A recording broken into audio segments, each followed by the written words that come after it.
నమస్తే రమగారు. నమస్తే జయ. అసలు సుబ్బారాయ షష్ఠి అంటే ఏంటి? అంటే ఒక వ్యక్తి పేరు మీద ఒక కార్యక్రమం రావటం. దానికి అంటే ఆ వ్యక్తికి, ఆ షష్ఠికి ఏదన్నా సంబంధం ఉందా? ఆ రోజు ఏమన్నా మనం ప్రత్యేకించి పాటించాల్సిన విధి విధానాలు ఏమన్నా ఉన్నాయా రమగారు? బోల్డు వినాయక చవితి ఉంది. ఎందుకు వినాయకుడి పేరుంది? వినాయకుడి పేరు మీద ఉంది. నాగుల చవితి నాగుల పేరు మీద ఉంది కదా. నాగ పంచమి, పంచమిలో ప్రతి నెలలోనూ 2 పంచమిలు వస్తాయి. నాగ పంచమి అంటే ఆ రోజు నాగులకి సంబంధించిన కార్యక్రమం చేయాలని కదా. అవును. సుబ్బారాయ షష్ఠి అంటే సుబ్రహ్మణ్యేశ్వర షష్ఠి. సుబ్బారాయుడు అంటే కార్తికేయుడు, సుబ్రహ్మణ్యేశ్వరుడు స్కంద షష్ఠి అంటారు. స్కంద షష్ఠి అంటారు. ఈయన కర్ణాటక వైపు చెంపా షష్ఠి అని కూడా అంటారు. దీన్ని ఏమిటో బోల్డని లెక్కలు ఉన్నాయి చెంపా రావడానికి కూడా. మనం సాధారణంగా సుబ్బారాయ షష్ఠి, సుబ్రహ్మణ్య షష్ఠి అని చేసుకుంటాం. ఈ సుబ్రహ్మణ్య షష్ఠి అంటే సుబ్రహ్మణ్యేశ్వరుడు అని మనం చెప్పుకునే కార్తికేయుడు, పార్వతీ పరమేశ్వరుల చిన్న కుమారుడైన కుమారస్వామి, ఆయన గురించిన పూజ. అయితే ఈ సుబ్రహ్మణ్యేశ్వరుడికి ఎట్లా చెప్తారంటే రకరకాల విధానాల్లో చేస్తారు జయ. మనం ఎలా కావాలంటే అట్లా చేసుకోవచ్చు. షష్ఠి పూజలు చేసే విధానం ఒకటి. షష్ఠి పూజలు అంటే ప్రతి నెలా వచ్చే షష్ఠి నాడు సుబ్రహ్మణ్యేశ్వర అర్చన. ఈ సుబ్రహ్మణ్యేశ్వరుని ఎందుకు అర్చిస్తారంటే 2 ప్రధానమైన విషయాలు ఏంటంటే కుజదోషం పోతుందని చెప్తారు. తర్వాత సంతానం కోసం షష్ఠి పూజలు చేసుకుంటారు. చాలా ప్రధానమైంది. జాతకాల్లో నాగదోషం ఉంది అని కనుక చూసుకున్న వాళ్ళు, లేదా కుజదోషం ఉందని చూసిన వాళ్ళు, ప్రధానంగా కుజదోషం కాదు నాగదోషమే ప్రధానమైంది. నాగదోషం ఉంది అని అనగానే సుబ్రహ్మణ్యాష్టకం లాంటివి నేర్పిస్తారు పిల్లలకి. మనకి తెలుగునాటే కాదు, తమిళనాడు వైపు కూడా సుబ్రహ్మణ్యేశ్వరిని పూజించేది విపరీతమైన విధానం ఉంది. అక్కడైతే అన్ని బోల్డన్ ఉన్నాయి కదా. తిరుత్తణి, తిరుచెందూరు, అవన్నీ ఎన్ని దేవాలయాలు ఉన్నాయి కదా. తర్వాత ఏమో పళని, కర్ణాటకలో కుక్కి, బోల్డని దేవాలయాలు ఉన్నాయి. వాళ్ళు బాగా సుబ్రహ్మణ్యేశ్వరిని ఎక్కువ పాటిస్తారు. కావళ్ళు పట్టుతోటి పట్టుకెళ్తారు. అవును. పెరుగు నెయ్యి సమర్పిస్తారు స్వామికి. కావడి సమర్పించటము, అవన్నీ చాలా విశేషమైన సేవలు ఉన్నాయి. మన దగ్గర సాధారణంగా అందరూ ఏం చేస్తారంటే పుట్టలో పాలు పోసుకుంటారు. ఎక్కువగా చేసేది అది. అవునండి. ఇళ్లలో సుబ్రహ్మణ్యేశ్వర ప్రతిమని కానీ, లేదా సర్ప ప్రతిమని కానీ పెట్టుకుని సర్పానికి పాలు పోసి పూజ చేసుకుంటాం. కావళ్ళు ఇవ్వటము అవన్నీ మన దగ్గర లేని విధానం, తమిళనాడులో ఉంది. మనం ఏం చేస్తాం, సాధారణంగా షష్ఠి పూజలు చైత్ర శుద్ధ షష్ఠి నుంచి మొదలుపెట్టి చేసుకుంటారు. సంవత్సరంలో షష్ఠి పూజలు చేయించండి పిల్లలతో అని చెప్పారనుకో, చైత్ర శుద్ధ షష్ఠి నుంచి 2 షష్ఠులు వస్తాయి నెలలో. అలా మొత్తం సంవత్సరం అంతా చేయిస్తే నాగదోషం తొలుగుతుందని, సంతానం కలుగుతుందని. ఇంకొంతమంది ఇంకో రకంగా చెప్తారు. షష్ఠి ఆదివారము కలిసి వచ్చే రోజు మొదలు పెట్టుకోవాలి. తర్వాత ఒక 6 వారాలు చేసి 6వ నాడు అంటే ఆదివారాలే చేసుకోవాలి ఈ పూజ. షష్ఠి పూజని మొదలు పెట్టాల్సింది ఏంటంటే షష్ఠి ఎప్పుడు వస్తుందో ఆదివారం ఎప్పుడు వస్తుందో ఆ 2 కలిసి వచ్చేది చూసుకుని అక్కడి నుంచి మొదలుపెట్టి ప్రతి ఆదివారము పూజ చేసుకుని 6 ఆదివారాల తర్వాత ఆ సర్పానికి పూజ చేస్తారు. ఆ సర్ప ప్రతిమని ఆ సమీప దేవాలయాలు, ఎక్కడైనా సుబ్రహ్మణ్యేశ్వర దేవాలయాలు, మన వైపు అయితే మోపిదేవి ఉంది కదా, కృష్ణా జిల్లా మోపిదేవి దేవస్థానంలో ఈ పాము పడగని అక్కడ, సర్పపు పడగని అక్కడ సమర్పించేసి దాంతో ఉద్యాపన చేసేస్తారు. ఇట్లా 6 వారాలు చేసే విధానం కూడా ఉంది. ఈ వచ్చే సుబ్బారాయ షష్ఠికి సాధారణంగా అందరూ చేసేది ఏంటంటే మన వైపు సలిమిడి, వడపప్పు, తర్వాత చిమ్మిరి చేసి స్వామికి నివేదన చేస్తారు. తెల్లని పువ్వులతోటి అర్చన. షష్ఠి పూజలు చేసే వాళ్ళు కూడా మనకి గరుడవర్ధనం, నందివర్ధనం పువ్వులు దొరుకుతాయి కదా, మల్లెలు జాజులు దొరికే రోజుల్లో అవి, లేకపోతే తెల్లటి పూలు, ఇవి కాగడా మల్లె పూలు, వాటితోటి 108 నామాలు అర్చన చేసుకోవటము, స్థిమితంగా కూర్చుని పూజ చేసుకోవటమే. దీనివల్ల షష్ఠి పూజా విధానం వల్ల బుద్ధికి స్థిమితం వస్తుంది. సుబ్రహ్మణ్యేశ్వరిని ఎట్లా చెప్తారంటే, మనకి శరీరంలో ఉన్న వెనుపాము ఉంది, మనకి బాడీలో ఉన్నదే కదా, కుండలిని శక్తి. ఆ శక్తి ఏదైతే పైకి వెళ్ళి సహస్రారాన్ని చేరుతుందో ఆ కుండలినే సుబ్రహ్మణ్యేశ్వరుడు అని చెప్తారు. అమ్మా నాన్నని చేరతాడు ఆయన. సర్పము తన అమ్మా నాన్నని చేరతామన్నమాట. మూలాధారంలో కుండలిని సర్పం పడుకుని ఉంటుంది, 3 చుట్టల్లో చుట్టుకుని ఉంటుంది. తన తలని, తోకని తలతో పట్టుకుని ఉంటుంది అనమాట, నోటితో పట్టుకుని 3 చుట్టలుగా ఉన్న సర్పం ప్రతి జీవికి ఉంటుంది, మనుషులకి. ఈ కుండలిని సర్పం మన తాలూకు ఉపాసనా బలంతో షట్చక్రాలని భేదించుకుంటూ వెళ్ళి పైనున్న సహస్రార చక్రంలో ఉన్న శివపార్వతుల్ని, లేదా సదాశివునితో కలిసిన శక్తిని కలుస్తుంది. సహస్రార కమలానికి చేరుతాడు. సుబ్రహ్మణ్యేశ్వరుడు అంటే మన శరీరంలోని వెన్నుపాము. ఇప్పుడు మనం ఆయన్ని అర్చించామనుకో, మన చక్రాలు లైన్గా ఏర్పడతాయి, సాఫీగా వస్తాయి. చక్రభేదనం జరిగినా జరగకపోయినా బుద్ధి కుశలతని పొందుతుంది, స్థిమితాన్ని పొందుతాం.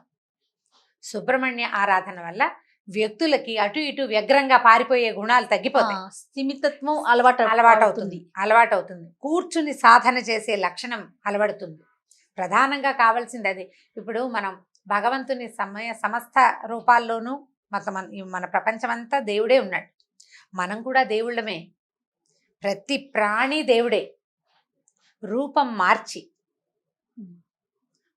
మారి భగవంతుని యొక్క ఒక్కొక్క అంశ ఒక్కొక్క జీవిలో ఉంది. నేనే భగవంతుణ్ణి అని తెలుసుకోవాలి కదా. నాతో పాటు నువ్వు భగవంతుడే అని మనకు తెలియాలి. నాతో ఇది కరెక్ట్ కదా. ఇప్పుడు నేనే దేవుణ్ణి అంటే నేను దేవుణ్ణి అనగానే పిచ్చ కింద అంటాం మనం.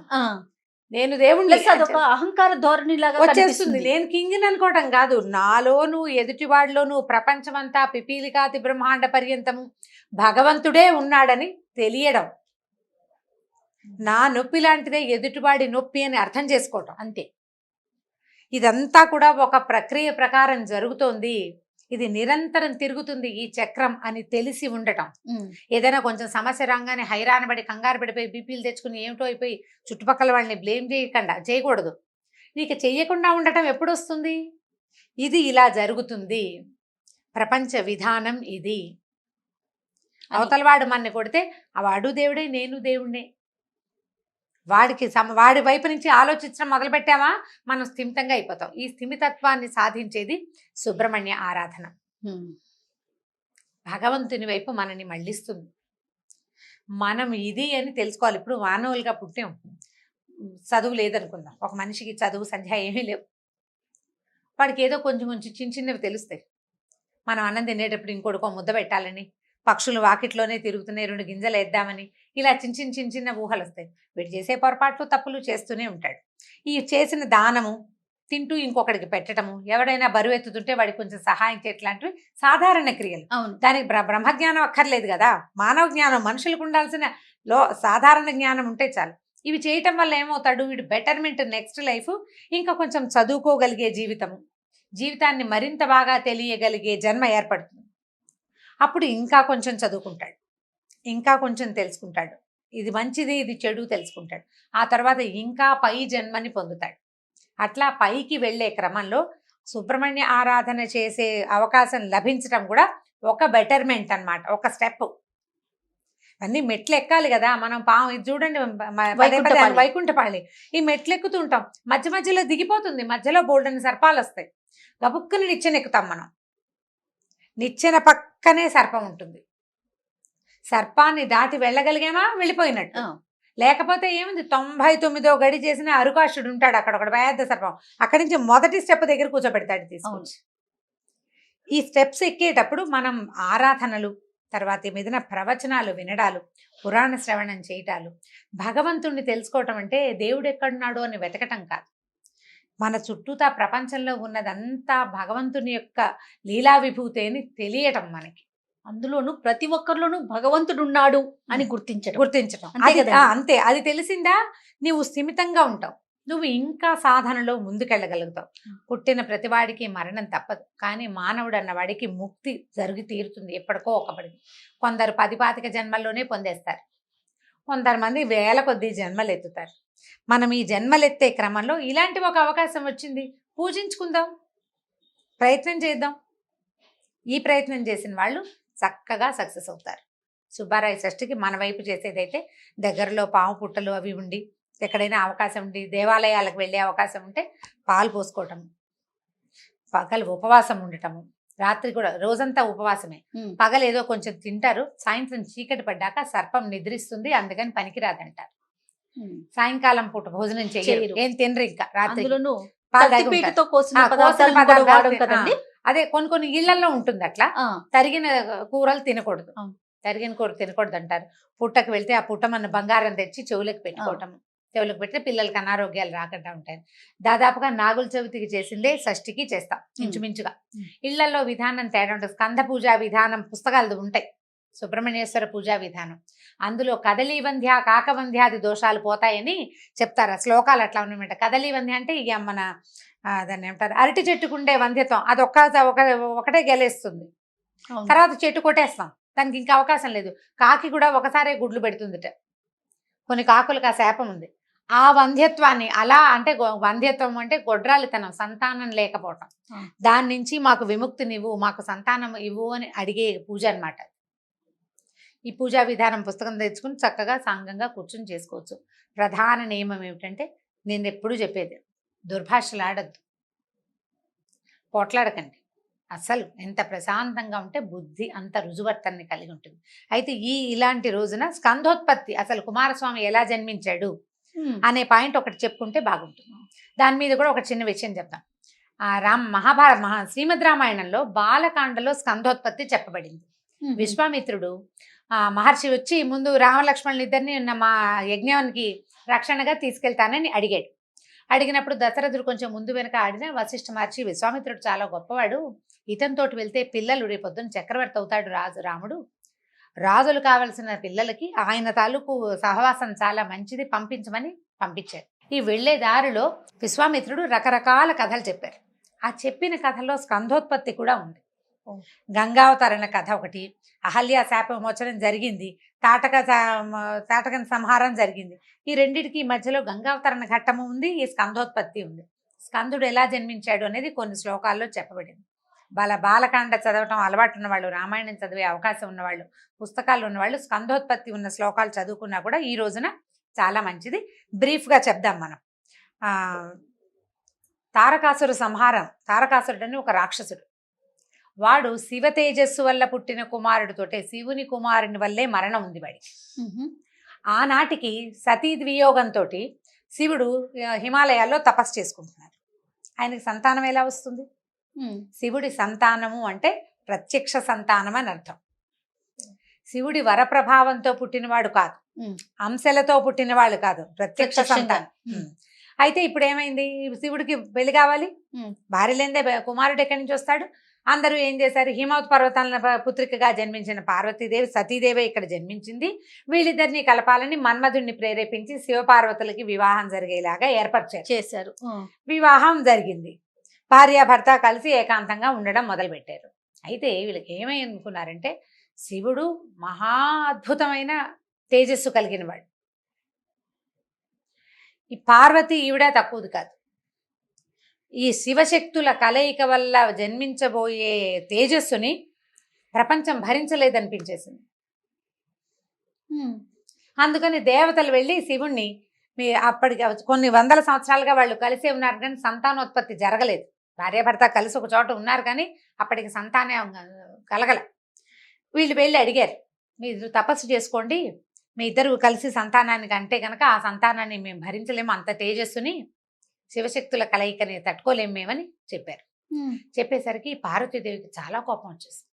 అయితే ఈయనేమన్నాడంటే, ఇప్పటిదాకా లేదు, ఇప్పుడు కదలిన నా తేజస్సుని నేనేం చేయాలి, ఎవరు భరిస్తారు? ఇప్పుడు పార్వతీతోటి సంతానం వద్దంటున్నారు, మరి కదిలిన తేజస్సుని ఎవరు భరిస్తారు అంటే, భూమి భరిస్తుంది, భూమి వదిలిపెట్టండి అని చెప్పారు. భూమి సిద్ధపడింది దానికి. పార్వతీదేవికి విపరీతంగా కోపం వచ్చింది. నేను సంతానార్థిని నా భర్తతో కలిసి ఉంటే నన్ను సంతానం కన్నివరా? మాతృత్వానికి స్వయంగా గర్భం దాల్చే అవకాశం నన్ను చెడగొట్టారు కాబట్టి మీ భార్యల నుంచి మీకు ఎవరికి పిల్లలు పుట్టారని దేవతల్ని శపించింది ఆవిడ. మరి ఆవిడ మాతృత్వం కోసం అరులు దాచి ఉన్నది, ఆవిడ ఆసక్తిగా ఉంది, వీళ్ళు వద్దన్నారు. ఆల్రెడీ శివ తేజస్సు భగ్నమై ఈవిడ శరీరంలో ప్రవేశించడానికి సిద్ధంగా ఉంది. వాళ్ళు వద్దనేసరికల్లా ఇప్పుడు ఒప్పుకున్నది ఎవరు? భూమి ఒప్పుకునేసరికల్లా భూమి మీద కూడా కోపం వచ్చింది ఆవిడకి. భూదేవి మీద కోపం వచ్చింది. కోపం వచ్చి, నువ్వు నేను ధరించవలసిన తేజస్సుని ధరిస్తానని ఒప్పుకుంటావా? నీకు అందరూ మొగుళ్ళే అవుతారు, బహుభర్తృత్వం వస్తుంది నీకు, లేకపోతే నా భర్త తేజస్సుని నేను భరించాల్సి నువ్వు భరిస్తానంటే నాకు ఎందుకు నచ్చుతుంది? ఏ స్త్రీకి నచ్చదు అది. నీకు బహుభర్తృత్వం వస్తుంది. తర్వాత నాకు దేవతలకి పిల్లలు లేరు, నాకు లభించని పుత్ర సౌఖ్యాన్ని తీసుకోవాలనుకున్నావు కాబట్టి నీకు కొడుకులతోటి సుఖమే ఉండదు, నీ పుత్రులు నిన్ను సంతోషపెట్టే వాళ్ళు ఉండరు అని భూదేవిని శపించింది. దేవతలు బిక్కమొహాలు వేశారు, దీన్ని తిప్పలేరు ఎవరు. శివుడు నిర్వేదంగా కామ్గా నిశ్శబ్దంగా ఉండిపోయాడు. ఆయన కాదులే, ఎలా కాదని పార్వతికి నచ్చ చెప్తే ఆవిడ కోపం ఈయన మీదకి తిరుగుతుంది. ఆవిడ మహోగ్రంగా ఉంది, తనకి రావాల్సిన సంతానాన్ని చెడగొడితే మరి ఆ స్త్రీ సహజమైన వ్యవహారం కదా. ఆయన కామ్గా ఉండిపోయాడు. దేవతలు బిక్కమొహాలు వేసుకుని వెళ్ళిపోయారు. ఇక మా భార్యలకి పిల్లలు పుట్టరు, అనుకుని భూదేవి ఈ భూదేవి ఒకతే భరించద్దు. అప్పుడు ఏం చేశారంటే భూదేవి మీదకి వదిలేసరికల్లా వేడెక్కిపోయింది. అప్పుడు బ్రహ్మదేవుడు ఏం చెప్పాడంటే అగ్నిని నువ్వు వాయు సహాయంతో ఈ తేజస్సుని ధరించి ఉంచు నువ్వు అని చెప్పి అగ్నిని పంపించారు. ఇప్పుడు భూదేవి శాపం ఎట్లా ఫలించిందో చెప్పాలి మరి, అదే కదా నీ ప్రశ్న. భూదేవికి అందరూ భర్తలంటే ఎంతమంది రాజులు ఉన్నారు? భూమి మీద రాజ్యం చేసే ప్రతి వాడు భూభర్త, భూమికి పతి ఆయన, భూపతి అనం మనము అంతే. అవునండి. ఆ ఏ ముక్కని రాజ్యంగా రాజు పరిపాలిస్తాడో ఆ ప్రతి రాజు భూమికి భర్తే. ఎంతమంది భర్తలు అవుతారు? పైగా నా విష్ణు పృథ్వీపతి అని చెప్తారు. పృథ్వీపతి అయిన వాడు అంటే భూమి మీద పాలించేవాడు విష్ణువుతో సమానం. ఆవిడకి భర్త విష్ణువు అంతే. దాంతో బహుభర్తృత్వం ఫిక్స్ అయిపోయింది. ఇక భూమి మీద పుట్టిన ప్రతివాడు భూమిని గొయ్యదవ్వకుండా ఉండడు. వాడి మలమూత్రాలు భూమి భరించాలి. పుట్టిన ప్రతి జీవిది.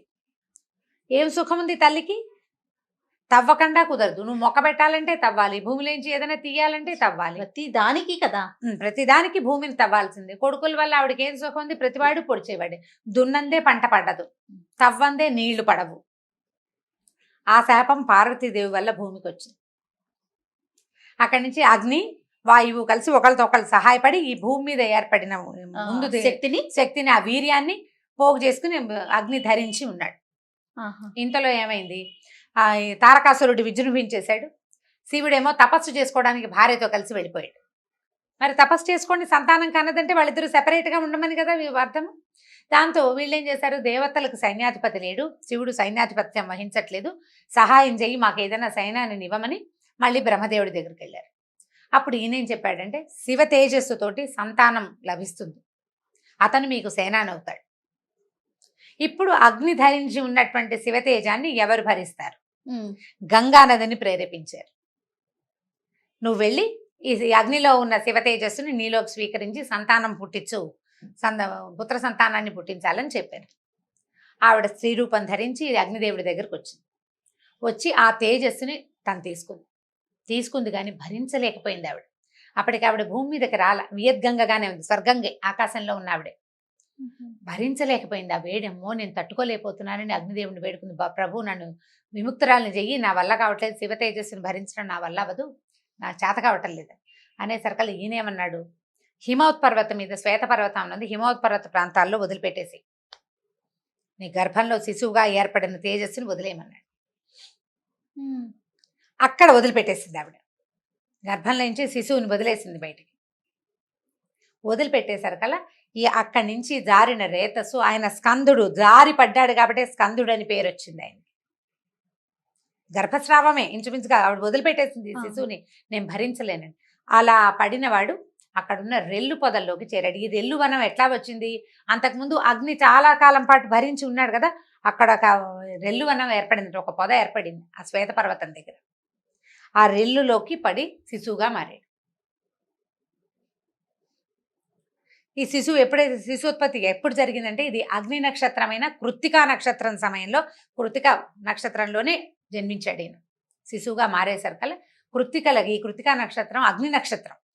దానికి 6 దేవతలు ఉన్నారు, కృత్తికలు అంటారు వాళ్ళని. ఆ 6 కృత్తికలది ఈ జన్మించిన శిశువుకి పాలిచ్చి పెంచి పోషించండి అని చెప్పారు. దాంతో వాళ్ళేమన్నారు? మేము కనలేదు, మేము పెంచబోయే ఈ శిశువు మా కుమారుడుగానే ఉంటాడని, మా కుమారుడనే చెప్పబడతాడని మాటిస్తే శిశువుని పెంచుకుంటామన్నారు. ఒప్పుకున్నారు దేవతలు. అలాగేనని ఇప్పుడు రెల్లు పొదలో పుట్టాడు కాబట్టి శరవణ భవుడని, శరవణం అంటే రెల్లు పొద. ఈ కృత్తికలు పెంచారు కాబట్టి కార్తికేయుడని పేరు పొందాడు ఆయన. ఆ పిల్లవాడికి పాలు ఇవ్వడానికి కృత్తికలు వస్తే 6 ముఖాలతో 6 దగ్గర పాలు తాగి పెరిగాడట అబ్బాయి. ఆ పెరిగిన శిశువుని మళ్ళీ తెచ్చి వీళ్ళు శివపార్వతులకు అప్పచెప్పారు. వాళ్ళదే కదా సంతానం. ఇదే మనం ఇప్పుడు సైన్స్లో వింటున్నాం. ఒక భార్యాభర్తల తాలూకు ఉత్పత్తి అయిన అండాన్ని లేకపోతే వీర్యాన్ని 2 కలిపి అట్టెపెట్టి ఇంకొక గర్భంలో కొన్నేళ్ళు అట్టెపెట్టి కూడా మళ్ళీ ఇంకొక చోట ప్రవేశపెట్టి సంతానం వచ్చేలాగా చేస్తున్నారు. ఇది అప్పుడే జరిగింది. ఈ స్కంధోత్పత్తిని కొన్ని శ్లోకాల్లో ఒక 10 దాదాపుగా ఒక 16-18 శ్లోకాలు ఉన్నట్టున్నాయి, బాగా ఖచ్చితంగా గుర్తులేదు, కానీ ఖచ్చితంగా అది బాలకాండలోనే ఉంది. విశ్వామిత్రుడు రామలక్ష్మణులకి చెప్పారు. ఈ స్కంధోత్పత్తిని తెలుసుకోవటం, దీన్ని వినడం, చదవడం కూడా చాలా విశేషమైన ఫలితాన్ని ఇస్తుంది. ఆ తర్వాత ఆయన దేవతలకి సేనానిగా అయి తారకాసురుణ్ణి వధించాడు. అయితే ఇట్లా తమ దగ్గరకు వచ్చిన శిశువుకి ప్రణవాక్షరాన్ని ఉపదేశించారు పరమశివుడు. శక్తి ఆయుధాన్ని ఇచ్చింది కొడుక్కి పార్వతీదేవి. శక్తి హస్తుడు ఆయన పట్టుకుంటాడు కదా వేల్, ఆ వేల్ పార్వతీదేవే ఇచ్చింది. తన గర్భంలో పుట్టవలసిన శిశువు, ఆవిడ ఏమిచ్చేదో శక్తి, ఈ శక్తిని అతని చేతిలో పెట్టేది అనమాట. అయితే ఇప్పుడు ఈ తర్వాత ఈ ప్రణవ మంత్రాన్ని, ప్రణవంతాలకు దీన్ని కూడా పరమశివుడే శిశువుకి ఉపదేశించాడు. ఈ ఉపదేశించిన తర్వాత బ్రహ్మదేవుడు ఒకసారి వస్తే ఈయన అడిగట ప్రణవ మంత్రార్థాన్ని చెప్పమని. బ్రహ్మ బాగా చెప్పలేకపోతే పిల్లాడికి నచ్చల, కుమారస్వామికి నచ్చలేదట. నచ్చక బ్రహ్మని బంధించాడు, నువ్వు సరిగా చెప్పలేదని. బంధించేసరికి శివుడు కొంచెం చేసి కాదనైనా వదిలిపెట్టేసేయమని వదిలించాడు. వదిలిస్తే ఈ బ్రహ్మని బంధించిన పాపం పోగొట్టుకోవాలి. బ్రహ్మదేవుని బంధిస్తే ఎట్లాగా బ్రహ్మహత్యా పాతకాలు అవి చుట్టుకుంటాయి. పరమశివుడినే వదిలిపెట్టలేదు బ్రహ్మహత్యా పాతకం. అందుకని ఈ బ్రహ్మని బంధించినప్పుడు ఆయనకి కొన్ని గాయాలైనాయి. అందుకు ఈ పాప పరిహారార్థం నువ్వు తపస్సు చేయాలని శివుడు ఆజ్ఞ తీసుకుని ఈ కుమారస్వామి సర్పరూపం దాల్చి ముళ్ళ పదల్లోంచి వెళ్ళాడట తపస్సుకి. ఆ ముళ్ళు ఎడాపెడా ఒళ్ళంతా గీసుకుపోయినాయి. బ్రహ్మకి ఎలాంటి గాయాలు చేశాడో అలాంటి గాయాలు తీసుకుని తపస్సు చేసి బ్రహ్మాన్ని బాధించిన పాపాన్ని, గాయాలని మాన్పుకున్నాడట. అప్పటి నుంచి ఆయనకి సర్పరూపంలో పూజ చేసే విధానం కూడా ఏర్పడింది. సుబ్రహ్మణ్యం అంటే సర్పం అని ఎలా చెప్తున్నాం, ఇలాగనమాట. ఆ తర్వాత ఇంకా ఈ కుండలిని శక్తి మనం మేము ముందు చెప్పుకున్నాం కదా. ఈ కథల్లో ఏ కథనైనా స్మరించుకుని సుబ్రహ్మణ్య షష్ఠి నాడు పాల్పోయచ్చు. దేవాలయానికి వెళ్ళలేకపోతే కనుక సర్ప ప్రతిమ ఉన్నా చేసుకోవచ్చు, పూజ చేసుకోవచ్చు. మన ఇంట్లో సర్పాల వెండి ప్రతిమలు లేవండి అంటే గోధుమ పిండితోటి సర్ప ప్రతిమను చేసి ఆ షోడశోపచారాలు చేసుకుని తెల్లని పువ్వులతోటి అర్చన చేసుకుని నమస్కారం చేసుకుంటే ఏదైనా దోషాలు అవి ఉంటే పోతాయి. తర్వాత ఏమో పీరియడ్స్ తాలూకు ఇబ్బందులు ఉన్న వాళ్ళకు కూడా ఈ పూజా విధానం చెప్తారు. ఈ సుబ్రహ్మణ్యాష్టకం చదువుకోవడం సులువు. సుబ్రహ్మణ్యాష్టకం చిన్నది 8 ప్రకృత శ్లోకాలు, తర్వాత 2-3 ఫలశ్రుతి శ్లోకాలు ఉన్నాయి, ఒక 3, 10-11 శ్లోకాలు చిన్న స్తోత్రం. ఇవి చదువుకొని చక్కగా తెల్లటి పూలతో పూజ చేసి పాలు, పాయసము, పెరుగు అవి నివేదన చేయొచ్చు. విశేషంగా చేసుకునేదన్నమాట. అయితే మన పని అడిగాడు, ఈ సందర్భంలో ఏదైనా ఒక దేవాలయం సంగతి కూడా చెప్పండి. ఇంతసేపు సమయం తీసుకున్నాం, ఒక చిన్న దేవాలయం గురించి ఒక 4 వాక్యాల్లో చెప్తాం. గోదావరి జిల్లాలో మనకి కాకినాడకి, రాజమండ్రికి, తర్వాత పిఠాపురానికి దగ్గరలో బిక్కవోలు అనే ఒక గ్రామం. ఈ బిక్కవోలులో చాలా పెద్ద లక్ష్మీ గణపతి ప్రతిమ ఉంది. చాలా గొప్ప పేరు బిక్కవోలు గణపతి, చాలా ప్రత్యేకంగా చెప్పుకుంటారు. అయినవోలు, బిక్కవోలు 2 చోట్ల గణపతివే ఉన్నాయి. అయితే ఈ బిక్కవోలులో ఒక గోలింగేశ్వర స్వామి శివాలయం ఒకటి ఉంది. ఇది 1100 సంవత్సరాల నాటి దేవాలయం అట. 1100 నాడు చాళుక్యులు నిర్మించిన దేవాలయం. ఇక్కడ ఈ దేవాలయంలో సుబ్రహ్మణ్యేశ్వరుడి దేవాలయం ఒకటి. కుమారస్వామి, ఇక్కడున్న కుమారస్వామి బ్రహ్మచారిగా కనపడతాడు. పక్కన వీళ్ళు లేరు, వల్లీ దేవసేన సమేతుడుగా ఉండడు, బాలుడుగా కనిపిస్తాడు బ్రహ్మచారిగా. వెనకాల 2 చేతుల్లోనూ శక్తి పాశము అవి ఉండి, ముందు చేతిలో ఒక చెయ్యేమో అభయముద్ర ఇస్తూ పక్కనే నెమలి ఉంటుంది. నెమలి మీద చెయ్యి వేసి నుంచున్న కుమారస్వామి దర్శనమిస్తాడు ఈ దేవాలయంలో. చాలా విశేషమైన దర్శనం. మనకు అన్ని చోట్ల ఇట్లా నెమలిని పక్కన పెట్టుకున్నట్టుగా కనిపించదు. పైగా స్వయంభూ కాకపోయినా అమిత పురాతనమైన దేవాలయం, చాలా పాతది. 1100 ఏళ్ళంటే అసలు మన ఊహ కూడా అందదు చూడు. అవునండి, ఎప్పటి గుడిరా అనిపిస్తుంది. అయితే ఈ గోలింగేశ్వర స్వామి ఈయన, తర్వాత ఏమో అమ్మవారు ఉంది అక్కడ, తర్వాత వీరభద్రుడు, భద్రకాళి దేవాలయం ఉంది, సీఎం వినాయకుడు ఉన్నాడు. లోపల ఇంచుమించుగా పరివారం అంతా కనిపిస్తుంది అనమాట. వీరభద్రుడు, భద్రకాళి అంటే సేనాధిపతి, సేనాధ్యక్షురాలు వాళ్ళిద్దరు, శివుడు, పార్వతి, కుమారస్వామి, వినాయకుడు. చూడు అంతా మొత్తం కుటుంబం అంతా ఉందా. మళ్ళీ దీనికి క్షేత్రపాలకుడు విష్ణుమూర్తి, లక్ష్మీ సమేతంగా ఇంకొక దేవాలయం. అద్భుతం. క్షేత్రపాలకుడు కూడా బాగున్నాడు. అయితే ఏంటంటే ఈ విశేషమైన దేవాలయంగా ఎందుకు చెప్పబడుతుందంటే ఇట్లా బ్రహ్మచారి రూపంలో ఉండటం, ఈ రూపంలో ఉన్న కార్తికేయుడు విశేష ఫలప్రదాత. ఇక్కడ ఏం చేస్తారంటే స్వామివారికి కుడివైపున పెద్ద పుట్ట కూడా ఉంది. నాగుల చీరని దాని మీదకి పుట్ట మీద కప్పిన వస్త్రాన్ని ధరించి పిల్లలు లేని వాళ్ళు గుళ్ళోనే నిద్ర చేస్తారు. దేవాలయానికి వెనక భాగంలో నిద్ర చేసే అవకాశం కూడా ఉందట. సమీపంలో ఉన్న వాళ్ళందరికీ ఎలాగో తెలుస్తుంది, చుట్టుపక్కల వాళ్ళకి అవును. తెలుస్తుంది కదా.